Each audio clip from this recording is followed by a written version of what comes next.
El átomo. El átomo es la partícula más pequeña de la materia que puede existir, libre, conservando las propiedades físico y químicas características de este elemento y que es capaz de intervenir en reacciones químicas. Un átomo está formado por tres tipos de partículas subatómicas, los cuales son protones, neutrones y electrones. Las partículas subatómicas se caracterizan básicamente por su masa y su carga. Cada átomo está formado por dos partes, el núcleo y la corteza. El núcleo, formado por protones y neutrones, alberga la casi totalidad de su masa y tiene carga positiva. Por otro lado, la corteza, integrada por electrones de carga negativa y masa cero. La molécula. Una molécula es un conjunto de átomos que puede ser de un mismo elemento químico o de muchos diferentes, que está organizado e interrelacionados mediante enlaces químicos. También se considera una molécula como la parte más pequeña de una sustancia que aún conserva las propiedades físicas y químicas de la sustancia. Las moléculas suelen estar químicamente estables y eléctricamente neutras. Algunos ejemplos de moléculas comunes son el oxígeno, ácido clorhídrico, el monóxido de carbono, ácido sulfúrico, etanol, ácido fosfórico, glucosa, cloroformo, sacarosa, acetona, celulosa, nitrato de plata, urea y amoníaco. La unión química se define como la fuerza de atracción que mantiene unidos a los átomos, a las moléculas o a los iones, la cual siempre es de naturaleza eléctrica. Las ideas modernas para explicar las uniones químicas tienen su origen en la teoría del octeto de Lewis, la cual consiste en que cada molécula tiene su valencia. Existen tres tipos principales de enlaces químicos, los cuales son enlace iónico, enlace covalente y enlace metálico. Estos enlaces, al condicionar las propiedades de las sustancias que los presentan, permiten clasificarlas en iónicas, covalentes y metálicas o metales. La unión iónica. Un enlace iónico o unión iónica es un tipo de unión química entre átomos, donde uno de ellos transfiere un electrón al otro. La unión iónica suele vincular a un metal con un no metal.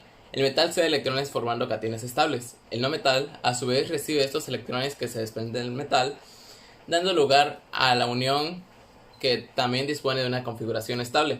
Este tipo de enlace se produce por la atracción de iones con cargas opuestas. Al ceder o aceptar los electrones de valencia, los iones cumplen con la regla del octeto, formando así moléculas estables. Un enlace covalente o unión covalente se produce cuando se combinan entre sí dos átomos de elementos no metálicos. Los no metales necesitan ganar electrones para alcanzar la configuración de gas noble y el único modo de hacerlo entre ellos es compartiendo electrones. El enlace covalente se da entre átomos que comparten electrones. Estos electrones son atraídos por sus núcleos de los dos átomos. Unión fuente de hidrógeno. El concepto se refiere a una clase de enlace que se produce a partir de la atracción existente entre un átomo de hidrógeno y un átomo de oxígeno, flúor o nitrógeno con carga negativa. Dicha atracción, por su parte, se conoce como interacción dipolo-dipolo y vincula al polo positivo de una molécula con el polo negativo de otra. El puente de hidrógeno puede vincular distintas moléculas e incluso sectores diferentes de una misma molécula. El átomo de hidrógeno que cuenta con carga positiva se conoce como átomo domante, mientras que el átomo de oxígeno, flúor o nitrógeno es el átomo aceptor del enlace. Los puentes de hidrógeno aparecen en el ADN, el agua y las proteínas.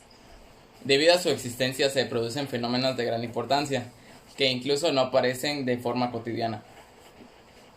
Las interacciones hidrofóbicas. Por definición, una sustancia es hidrofóbica si no es miscible con el agua.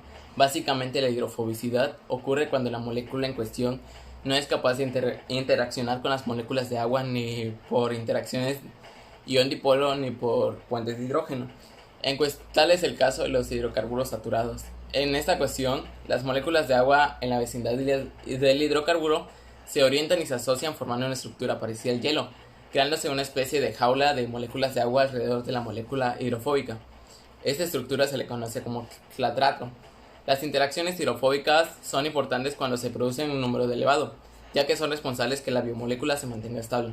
Estas interacciones ocurren porque las moléculas no polares tienden a agruparse cuando están en un medio acuoso para repeler el agua o esconderse de ella.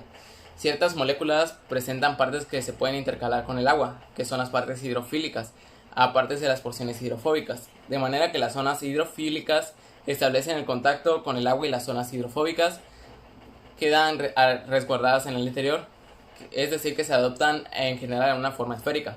Este tipo de ordenamiento estabiliza la estructura de la macromolécula contribuyendo a su conformación activa. Estas interacciones tienen la importancia del plegamiento de las proteínas y en la asociación entre enzima con un sustrato.